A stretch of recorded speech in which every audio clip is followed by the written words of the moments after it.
Pimpalgaon Hareshwar police स्टेशनला नव्याने हजर झालेल्या डॅशिंग अधिकारी सहाय्यक पोलीस निरीक्षक कल्याणी वर्मा यांनी पिंपळगाव पोलीस स्टेशनच्या हद्दीतील अवैध धंदे बंद करण्यासाठी वॉशआउट मोहीम सुरू केली असून गावागावातून गुप्त माहिती काढून कारवाई सुरू करताना दिसून येत आहे। याच वॉशआउट मोहिमेमध्ये पोलीस निरीक्षक कल्याणी वर्मा यांनी वरसाडे पपरा या गावामध्ये सुभाष गणा राठोड हा इसम त्याच्या घरामध्ये देशी दारू चोरटी विक्री करत असल्याबाबत गुप्त माहिती मिळाली होती।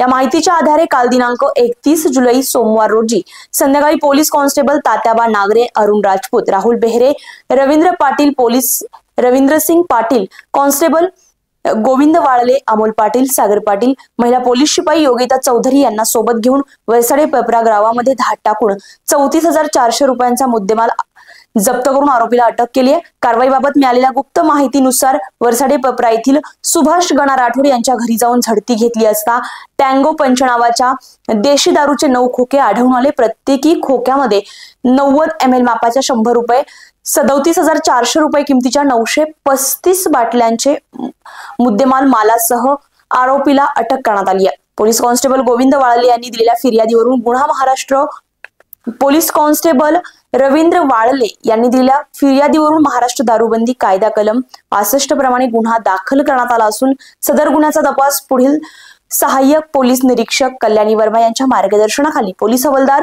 तात्याबा नागरे करताय। Bhikan Patil, star Maharashtra news, Pimpalgaon.